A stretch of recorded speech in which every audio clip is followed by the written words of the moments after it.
Hi English 1 students, just a fast video announcement to kind of get you prepped for what's due this weekend and what you have coming up for next week. So this video announcement has three purposes. First, we're going to go over exactly what's due by Sunday at midnight for this weekend. Second, we're going to talk about how to study for your unit exam. And then third, I'm going to talk about the upcoming reading you have for To Kill a Mockingbird. So let's go ahead and start with what's due for the week. As you can see in your calendar, and I went ahead and also put in the announcements, this week you're turning in your reading journal part 2. You're going to be completing the quiz over the section, What Does the Past Mean? And check this out, you can take this quiz twice. The best score will stick and be the permanent grade that you receive, but I really want you to focus on your mastery. So if you take the quiz the first time, let's say you miss maybe 3 or 4 questions, really go back and figure out, okay, what mastery am I being asked to show here and what don't I understand? But also in that main analysis of your own learning, what knowledge do you have? So really focus on what are you learning, where are you struggling, and what has to happen for you to show that mastery of that skill or that idea. You also have the Unit 3 exam due by Sunday at midnight, and then this weekend you'll be reading chapters 12 through 17. And rather than having that due by Monday, I'd like that due by class time. All right, so looking at what's due this week, we kind of covered what's coming up. Let's talk about studying for your unit exam.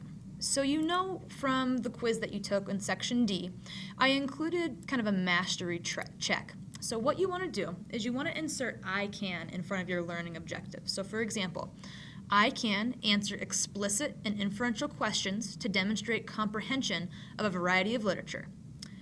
If that has you going, after you read it, you might want to go back to that lesson and really zoom in on what was it talking about, what was the skill, what learning did I need to take away from there.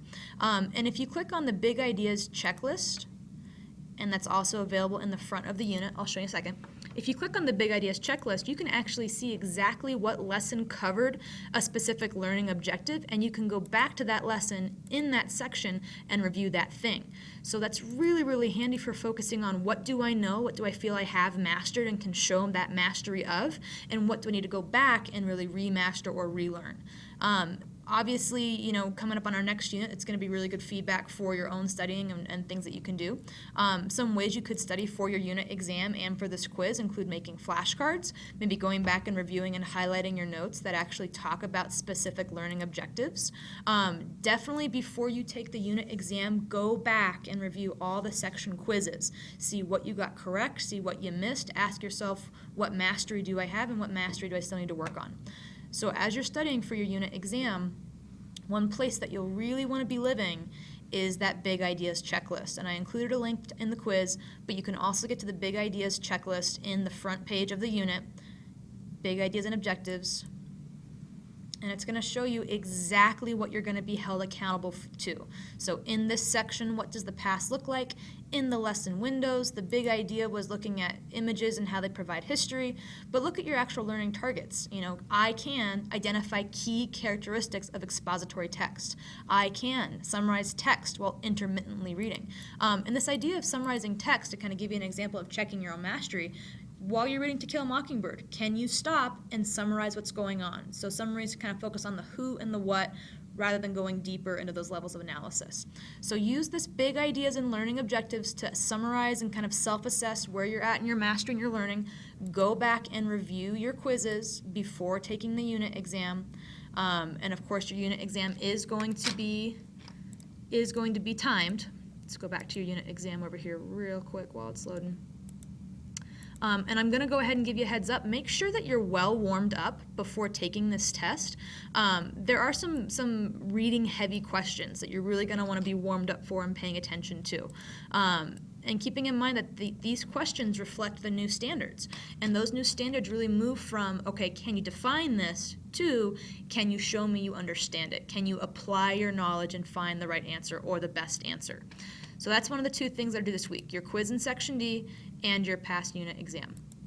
I also want to talk really quickly about the chapters that you'll have read by class time Wednesday.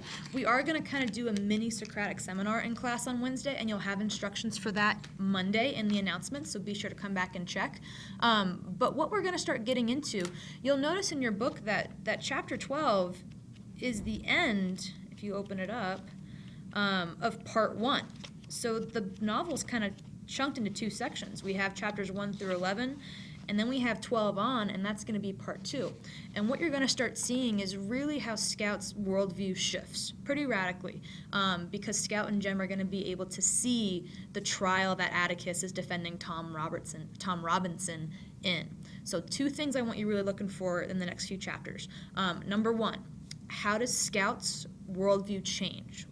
How does she change? How does she kind of lose some of her innocence, right? She's this little kid in the beginning of the novel, doesn't really have a big idea of what's going on in the world, just kind of parroting a lot of what she hears or what she thinks is kind of the norm. But starting in the part 2, that's going to change. So how does Scout change? Why is she changing? Is she really losing anything? And then the second thing I want you looking for that you're going to want to bring to class with you on Wednesday, what are the social problems that you see happening in the novels? Now, obviously, we know that racism is definitely a social problem that Maycomb is dealing with, but there's a lot more social problems going on, just, from a basic how do we treat people who are different from us to how do we treat people from different backgrounds, different walks of life. It looks at gender, it looks at poverty, it looks at, even the elderly. I mean, there's a lot of social things going on here, so really start looking around for what are the social issues and how do those social issues come back to today? Is this relevant today? All right, so what we covered, we talked about what's due this week. We talked about how you can study for your quiz and your test. Don't forget that you can take that quiz twice. The best score sticks. Your Unit 3 exam is also due this week, and then you've got a little bit of extra time built in to have that reading complete for next time. Don't forget to be reading with your character chart. I'll put that on here. I will be collecting those, not this week, but the week after, so those are going to be turned in pretty soon here. Have a wonderful weekend, you guys. Do some great learning. Always email and ask your questions. We had a great reading circle this week. We will have a reading circle again next Thursday. Please come and join us. We had a great discussion and did some great work. Have a great weekend, you guys, and stay safe.